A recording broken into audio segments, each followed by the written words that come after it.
కాకినాడ జిల్లా తూని నియోజకవర్గంలోని అల్లిపురి గ్రామంలోని వైసీపీ నేతల దాడిలో మరణించిన టీడీపీ కార్యకర్త లాల్ బంగారయ్య కుటుంబాన్ని మాజీ ఆర్థిక మంత్రి యానమల రామకృష్ణుడు మరియు ఎమ్మెల్యే యానమల దివ్య పరామర్శించారు.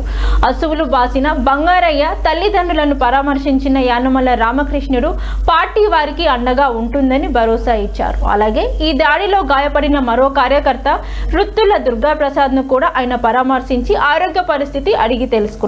ఇక రాజకీయ కక్షలతో దాడులకు పాల్పడే వారిపై ఉక్కుపాదం మోపుతామని ఆయన హెచ్చరించారు.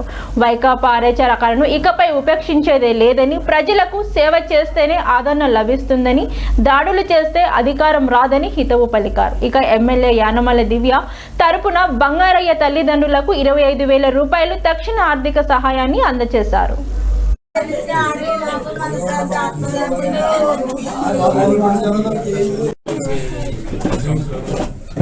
తెలుగుదేశం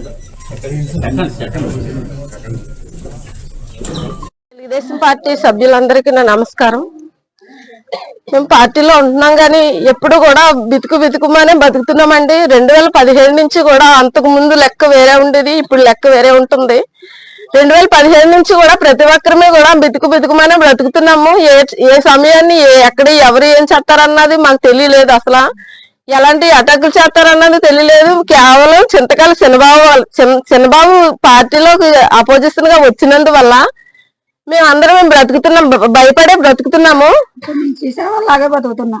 ఇలా ఈ రోజు ఈ కుటుంబానికి చేసిన అన్యాయానికి మరి మీరు గవర్నమెంట్ కఠినమైన చర్యలు తీసుకొని న్యాయం చేయాల్సిందిగా మేము కోరుతున్నాము.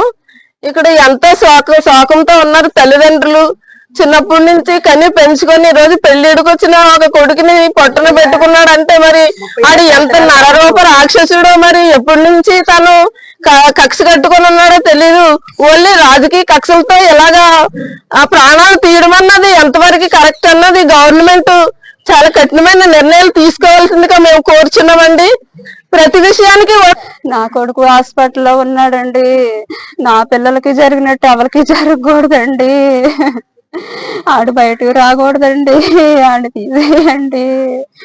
నా పిల్లల్ని అదే పరిస్థితిలో చేస్తానని ఇప్పటికి కూడా ప్రసారం అవుతుందండి.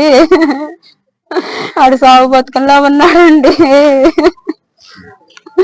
నా కొడుకు ఎలా ఉన్నాడండి చూడలేకపోతున్నామండి. నా కొడుకుని, నా చిన్న కొడుకుని, పెద్ద కొడుకుని కూడా తీసేస్తామని ఇప్పటికి కూడా ప్రసారం చేస్తున్నారండి. ఆడు బయటకు రావడానికి వీలు కాదండి. ఇప్పటి దాకా మేము ఎన్ని ఎడుతున్నామండి. మా కొడుకు ఎలాగొస్తాడండి.